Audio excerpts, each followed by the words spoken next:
Un allarme sociale, quello della violenza sulle donne, che nel Padovano ha oltrepassato di gran lunga i picchi degli anni precedenti. Complice il lockdown e la costrizione a convivere nello stesso ambiente, nei primi 8 mesi del 2020 il centro antiviolenza ha accolto 617 donne che subivano violenze intime, fisiche e verbali dal compagno o dall'ex.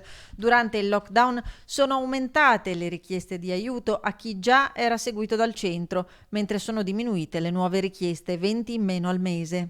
Quello che è aumentato durante il lockdown sono state le richieste di accoglienza in emergenza, sono quadruplicate rispetto al periodo precedente. Infatti durante il lockdown abbiamo accolto 8 donne con bambini e bambine molto piccole, a volte anche neonati, in strutture protette perché subivano violenze molto gravi e avevano bisogno di una protezione immediata e sicura. Alla luce di dati così toccanti, la decisione di allestire una mostra intitolata Com'è rivestita e la violenza in provincia, che viene ospitata al San Gaetano dal 14 al 24 settembre. La violenza purtroppo è ogni giorno.